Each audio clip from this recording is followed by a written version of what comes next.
Hey, I'm Mechanic Mike from Riverside Metro Auto Group Service Center, and this is Maintenance Minute.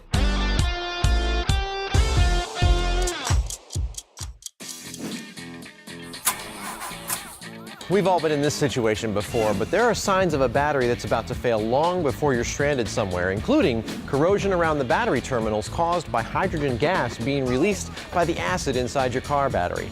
Another sign is slow crank. A weakened battery will make it difficult for your car to turn over and is a telltale sign that your battery may be about to fail. Your car's battery is one of its most important components. Without it, your car won't start, plain and simple. So when you notice the first signs that something may be wrong, make sure you get it checked before it fails. It's a simple fix that can prevent a major inconvenience. Thanks for shopping with us here at Riverside Metro Auto Group. We hope these tips have been helpful. I'm Mechanic Mike, and this has been your Maintenance Minute.